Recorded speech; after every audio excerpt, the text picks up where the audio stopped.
मैंने इसलिए वो लक्ष्मण रेखा शब्द का इस्तेमाल किया कि मैं प्रोटेस्ट कर रहा हूं, मैं विरोध कर रहा हूं, जो मेरा हक है, संवैधानिक हक है।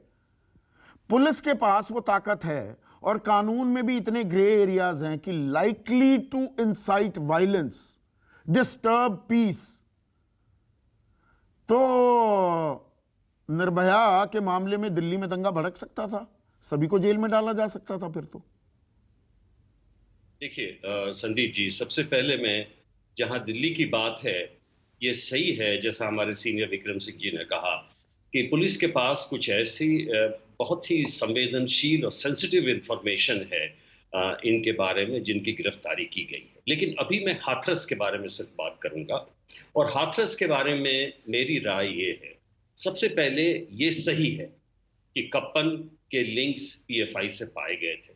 ये सही है कि पिछले 90 दिनों में कप्पन की ये हरकतें रही हैं। लेकिन जहां तक हाथरस का सवाल उठता है, कप्पन आए, उनके साथ 3 पीएफआई के मेंबर्स थे, ये भी सही है।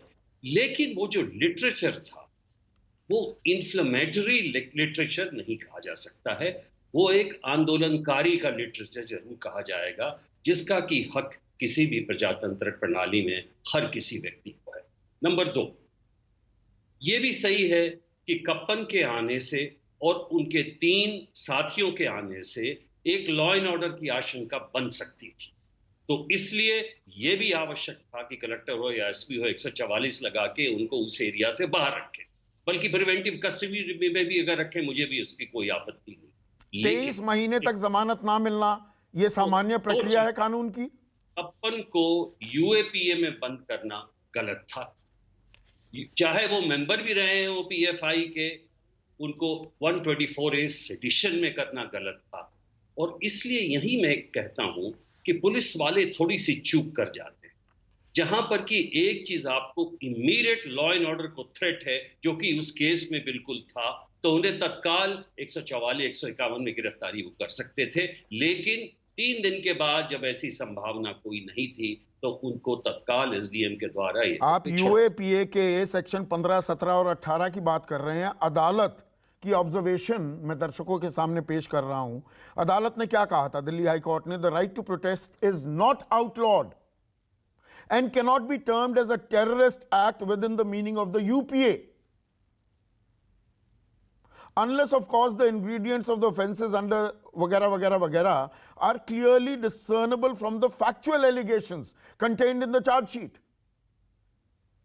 देखिए, जहां तक यूपीए और सेडिशन का सवाल है, इसके बारे में बहुत सारे प्लेटफॉर्म पे बोल चुका हूं। आप आशंकाओं पर यह सवाल कई अदालतों ने उठाए, यशवर्धन आजाद, कि आप पुलिस ऑफिसर हैं, आप कहें जी मुझे आशंका थी, ये तो गड़बड़ झाला हो जाएगा, मामला आक्रामक हो सकता है, तो किसी भी विरोध का आप दमन कर सकते हैं।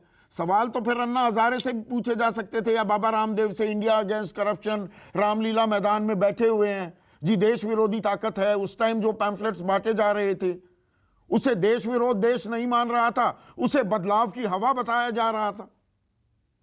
नहीं, देखिए, सवाल ये है कि ये वहां पे जो एसपी हैं या कलेक्टर हैं, उनके विवेक पर ये बनता है कि अगर ऐसी आशंका किसी जिले में लॉ एंड ऑर्डर के संभावना की होती है, तो वो तत्काल प्रिवेंटिव एक्शन का प्रयोग कर सकते हैं।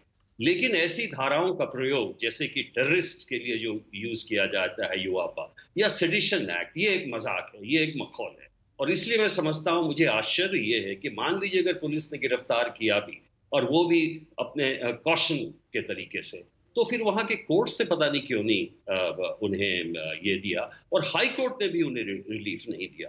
तो आज जो सुप्रीम कोर्ट जो बातें कह रहे हैं, वो शायद हाई कोर्ट को भी कहना चाहिए था। इसलिए हमें अपने न्यायपालिका की ओर भी जरा देखना चाहिए कि ऐसे क्यों निर्णय हो रहे हैं। उनको भी ये जो छोटी छोटी कॉमन सेंस की बात है, शायद समझ में आनी चाहिए, या नहीं तो उनके पास कुछ ऐसी जानकारी पुलिस ने दी है जिसके आधार पर उन्होंने उनको नहीं छोड़ा। लेकिन सुप्रीम कोर्ट ने जो कहा है, वो एक बड़ी स्पष्ट बात कही है, इसमें क्या प्रोवोकेटिव मटेरियल है हमें बता दें, और कौन सी ऐसी चीज है जो कि सामान्यतः एक आंदोलनकारी इसका प्रयोग नहीं कर सकता है। इसलिए मैं ये कहूंगा कि सेडिशन लगाना और यूआपा लगाना वो थोड़ी अतिशयोक्ति थी। नमस्कार, मैं हूं मानक गुप्ता।